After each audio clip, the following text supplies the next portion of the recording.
आज हम लाज़र की कहानी को देखेंगे, जो कि विश्वास का एक बहुत अद्भुत उदाहरण है। ये कहानी पाई जाती है यूहन्ना उसके 11 अध्याय में। वहाँ पर एक मनुष्य बीमार था, उसका नाम लाज़र था, और लाज़र की 2 बहनें थीं, मरियम और मार्था। और इन तीनों से यीशु मसीह बहुत ही प्रेम रखता था।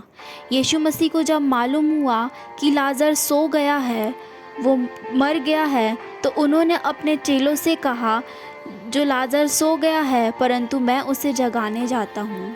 लाज़र के मरने के 4 दिन बाद यीशु मसीह उससे मिलने, उसकी बहनों से मिलने उसके घर पहुँचे।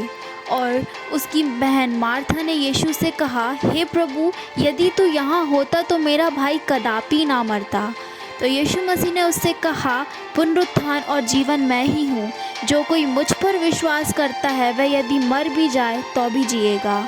उसके बाद यीशु मन में बहुत उदास होकर कब्र पर आए, और एक वहाँ गुफा थी और उस पर एक पत्थर रखा हुआ था। यीशु ने कहा, पत्थर हटाओ।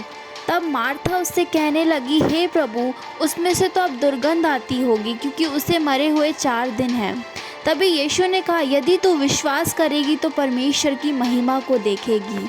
और यीशु मसीह ने बड़े शब्द से पुकार कर कहा, हे पिता, मैं तेरा धन्यवाद करता हूँ कि तूने मेरी सुन ली है।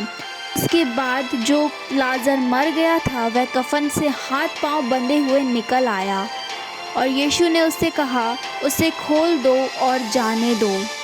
सचमुच ये विश्वास की एक अद्भुत गवाही है। जो लाज़र को मरे 4 दिन हो गए थे, वो लाज़र जी उठा, सिर्फ़ और सिर्फ यीशु मसीह के विश्वास के द्वारा। प्रियो, अगर हमारा विश्वास इतना मजबूत होगा तो हम किसी मुर्दे से भी कहेंगे तो वो जी उठेगा। इस कहानी के द्वारा परमेश्वर आप सबों को आशीष